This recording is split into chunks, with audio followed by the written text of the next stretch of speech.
அதுக்குன்ட்டு ஒரு லொக்கேட் பண்ணி சொன்னால் மட்டும்தான் அண்டர்ஸ்டாண்ட் பண்ண முடியும்.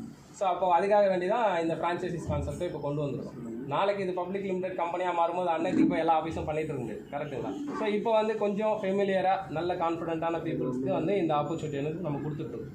ஸோ இது மூலமாக இப்போ வந்து நிறைய ஈஸியாக ரீச் ஆகும். உங்கள் ஃப்ரெண்ட்ஸுங்க உங்கள் ஏரியா இருக்கிறது வந்து கொஞ்சம் சப்போர்ட்டிவாக இதுக்காக தான் இந்த ஆஃபீஸும் பண்ணியிருக்குது. ஸோ சர்டிஃபிகேட் எல்லாமே இங்கே இருக்குது. வரும்போது பார்த்தாங்கன்னா அதிலே அண்டர்ஸ்டாண்ட் பண்ணுறோம். நாளைக்கு ரிஜிஸ்டர் ஆனவுடனே லீகல் வைஸ் பண்ணும்போது இந்த ஃப்ரான்ச்சைசிஸ்க்கு உண்டான அப்போ ப்ராடக்ட் வைஸ் வரும். இப்போ எப்படி நம்ம பேங்க்கில் வந்து எப்படி அந்த மாதிரி சில விஷயங்கள் இருக்கோ அதே மாதிரி இதுலேயும் வந்து சில விஷயங்கள்லாம் உண்டு. இது வந்து டில் லைஃப் அண்ட் டெரி இந்த இன்வெஸ்ட்மெண்ட்டும் கண்டினியூ ஆகும். இது வந்து பார்த்திங்கன்னா பர்சனலாக வந்து நம்ம சப்போர்ட் பண்ணிடுவோம். பட் இவ்வளோ பெரிய ப்ராஃபிட் ஸ்டாண்டர்டைஸ் பண்ணிட்ட பிறகு வருமானம் செபி அவ்வளோ கொடுக்க மாட்டாங்க. இதில் மேக்ஸிமம் வருஷத்துக்கே 15% அதுவே அதிகம். ஸோ அதுவே வந்து இந்தியன் ஃப்ளோயின் அவங்களுக்கே அவ்வளோதான் பண்ண முடியும். ஸோ நமக்கு அவ்வளோ கிடைக்குமானா அதுவே டவுட் தான். அதனால் வந்து இந்த ஆப்பர்ச்சுனிட்டியை இப்போ யூட்டிலைஸ் பண்ணிக்கிறது it's well and good. In future so அது வரும், அது ஃபியூச்சர். அதாவது ஐடி நம்ம இன்கம் டேக்ஸ் ஃபைல் பண்ணி முடித்த பிறகு இந்த கம்பெனி வந்து பப்ளிக் லிமிட்டடாகவே மாறிடும். ஸோ அப்போ வந்து டிஃப்ரெண்ட் ப்ராடக்ட்ஸ் இருக்கும், ஸ்டாண்டர்ட் ப்ராடக்டாக இருக்கும், செபி சர்டிஃபிகேட் கிடைக்கும். ஸோ அது இதுவும் இருக்கும் அதுவும் இருக்கும். பட் இந்த பெனிஃபிட் அதில் கிடைக்காது, அதையும் சொல்லிடுறோம். ஸோ பெனிஃபிட்ன்றது டைம் யூட்டிலைஸ் பண்ணிட்டு அவர் ஓனாக பண்ணி நமக்கு இன்கம் தரதுனால பெனிஃபிட் வந்து நிறைய கிடைக்கும். பர்சனலாக வந்து பர்சனலாக பண்ணுறதுனால இதே வந்து ஒரு சர்டிஃபைட் டேட்டா ஐடி ஃபைல் பண்ணுறதா போச்சுன்னா எல்லாமே ஸ்டாண்டர்டாக இருக்கும்.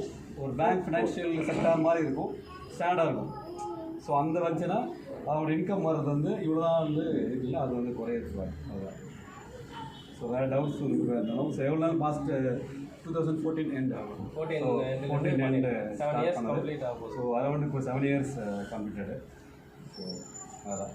அதே மாதிரி இது கூட்டம் போகிற மீட்டிங்லாம் கிடையாது. இங்கே யாருக்கும் மீட்டிங் கிடையாது, யாரையும் கூப்பிட்டு பாராட்ட மாட்டாங்க. இவங்க இதை பண்ணுறாங்க அதை பண்ணுறாங்க சொல்லலாம் மாட்டோம். இது பர்சனலாக உங்களோட செல்ஃப் கான்ஃபிடென்ட் வச்சு டெவலப் ஆகும், அவ்வளோதான்.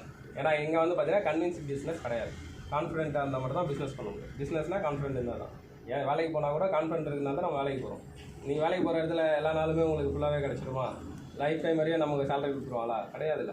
ஏதோ ஒரு நம்பிக்கையில் நம்மளோட முயற்சி ஈடுபட்டதுனால தான் நமக்கு இந்த வாய்ப்பு கிடைக்குது. ஸோ இது வந்து ஒரு வாய்ப்பாக யூஸ் பண்ணிங்க. ஸோ இந்த மீட்டிங் இப்போ கூட இதையாக பேசுகிறோம் அப்படின்னா வேறு வழி இல்லை.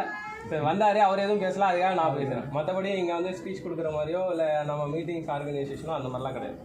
ஸோ அவங்கவுங்களுக்கு தேவையானதை அவங்கவுங்க உழைப்பிலேயே அவங்கவுங்களே நிறைவேற்றிக்கலாம். ஸோ இவர் தான் எனக்கு பாஸ், இவர் தான் ஒரு பாஸ், இங்கே யாரும் பாஸ் கிடையாது, எல்லாருமே ஓனர் தான்.